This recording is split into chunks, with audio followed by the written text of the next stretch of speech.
Olá, amigos, estamos aí contando uma história bíblica por dia. Hoje nós iremos falar um pouquinho sobre Elias. Você já acreditou em alguma coisa sobre a Bíblia simplesmente porque ouviu alguém dizer? Talvez um pastor, um professor, uma pessoa que você admira. E de tanto ouvir aquela explicação, você passou a acreditar que aquilo estava na Bíblia. Mas existe, amigo, uma pergunta que todo cristão deveria aprender a fazer. Onde está escrito? Hoje eu quero contar a história de Elias, uma das histórias mais impressionantes da Bíblia.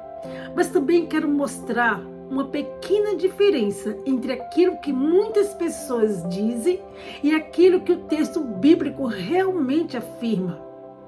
Elias foi um dos grandes profetas de Deus. Ele enfrentou reis, enfrentou falsos profetas, viu Deus responder suas orações de maneira extraordinária, mas chegou um momento em que sua missão na terra estava chegando ao fim. Deus havia escolhido Eliseu para continuar seu ministério. E Eliseu sabia que aquele momento era especial.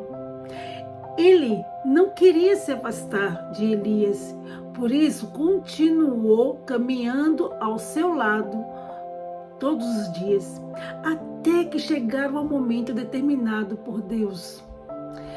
E então aconteceu, amigo, algo extraordinário. Segundo Reis 2:11 diz o seguinte: eis que um carro de fogo com cavalo de fogo os separou um do outro. E Elias subiu ao céu no redemoinho. Imagine a cena. De repente, um carro de fogo aparece, cavalos de fogo, e eles separam Elias de Eliseu. E então Elias é levado ao céu. Mas existe aí um detalhe que muitas pessoas não percebem. O texto diz que o carro e os cavalos de fogo separaram os dois. E depois diz que Elias subiu ao céu em um redemoinho. A Bíblia não diz que Elias entrou no carro. Mas por que isso é importante? Talvez alguém pense, Ed, mas isso é apenas um detalhe.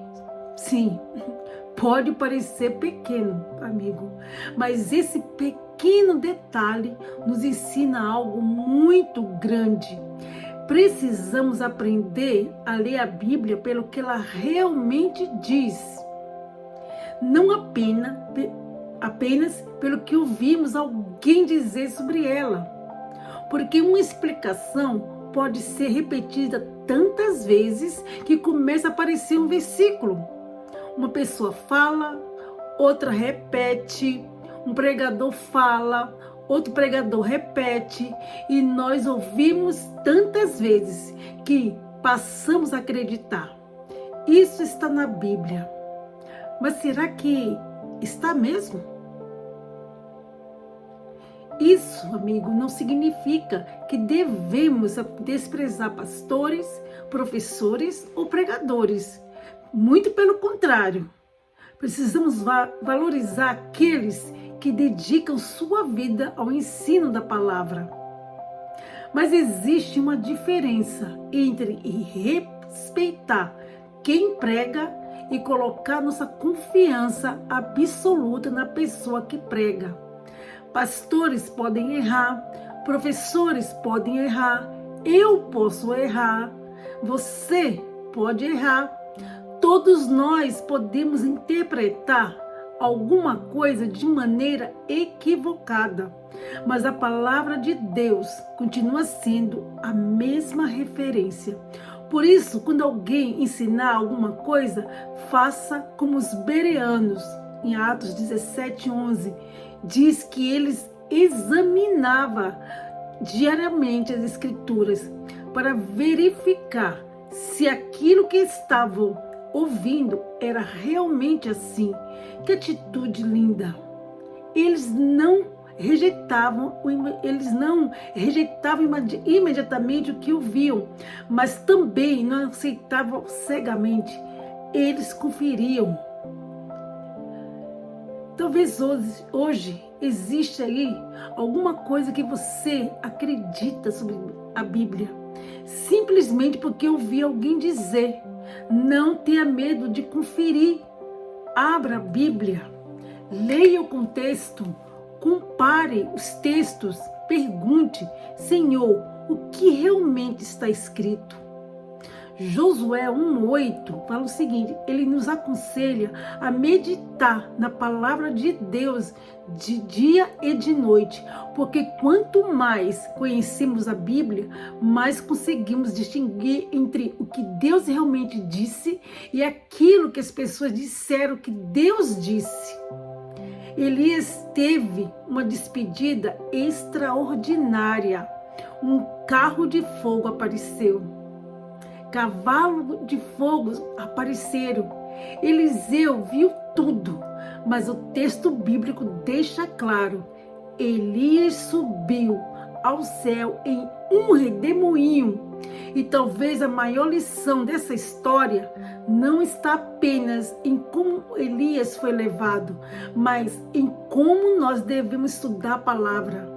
Não viva apenas daquilo que alguém falou sobre a Bíblia. Leia a Bíblia. Não aceite uma frase apenas porque ela é repetida. Confira, amigo. Não coloque sua fé na fama de quem prega. Coloque sua fé na palavra de Deus, porque pessoas podem falhar. Conhecereis a verdade, e a verdade vos libertará. João 8:32. Eu sou a Ed Souza e essa foi mais uma história para nos lembrar que a Bíblia não precisa de nossa opinião para ser verdadeira. Ela precisa apenas ser conhecida, lida e vivida. Se essa mensagem falou ao seu coração, compartilhe esse vídeo com alguém. E lembre-se, amigo, abra a Bíblia, confira, medite e deixe Deus falar com você através da sua palavra. Que Deus te abençoe.